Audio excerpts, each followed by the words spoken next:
எல்லாருக்கும் வணக்கம்.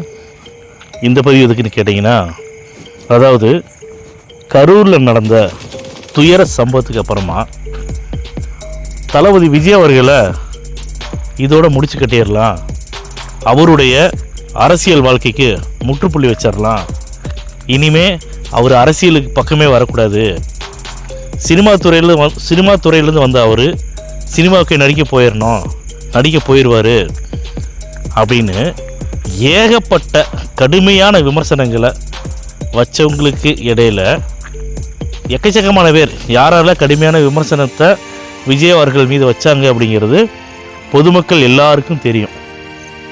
பொதுமக்களுக்கு தெரியாத விஷயங்களே கிடையாது, எல்லா விஷயங்களும் தெரியும்.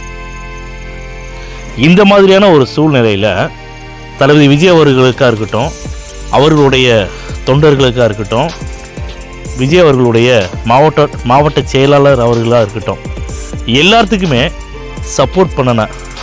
அதாவது இந்த மாதிரி இக்கட்டான சூழ்நிலையில் சப்போர்ட் பண்ணின யூடியூபர்ஸாக இருக்கட்டும், பிற கட்சியை சார்ந்தவங்களாக இருக்கட்டும், அதே மாதிரி யாருமே, அதாவது ஒரு புதுசாக கட்சி ஆரம்பிக்கிறவருக்கு இவ்வளோ சப்போர்ட் இருக்குமா, இவ்வளோ மக்கள் ஆதரவு இருக்குமா அப்படின்னு நினைக்கக்கூடிய அளவுக்கு இந்த சம்பவத்துக்கு அப்புறம் கூட தளபதி விஜய் அவர்கள் மேலே எந்த ஒரு மக்களுமே கோவப்படலை. தன்னுடைய குடும்பத்தில் ஒருத்தராக தான் பார்த்துக்கிட்டாங்க. தன்னுடைய குடும்பத்தில் ஒருத்தருக்கு இந்த மாதிரியான ஒரு சூழ்நிலை பிரச்சனை நடந்துச்சுன்னா அந்த பிரச்சனை யாரால் வந்துச்சு அப்படிங்கிறது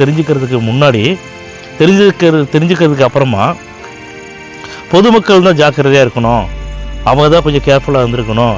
விஜய் அவர்களுக்கு அவருக்கு என்ன தெரியும், அவர் என்ன பண்ண முடியும் அப்படின்னு சொல்லிட்டு இழப்பு ஆயிடுச்சு, இல்லைன்னு சொல்லலை.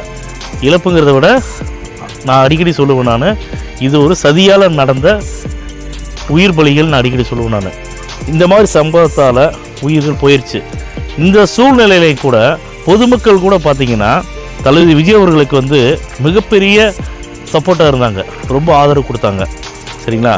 அந்த மக்கள் அனைவருக்குமே தளபதி விஜய் அவர்களின் சார்பாகவும் சரி, டிவிகே தொண்டர்களின் சார்பாகவும் சரி, விஜய் ரசிகர்களின் சார்பாகவும் சரி, பொதுமக்களாக இருந்து நானும் ஒருத்தனாக உங்கள் எல்லாத்துக்குமே நன்றி சொல்லிக்கிறேன். ஏன்னா ஒரு நல்ல தலைவன் உருவாகிறதுக்கு எத்தனை வருடங்கள் ஆச்சுன்னு பாருங்களேன்.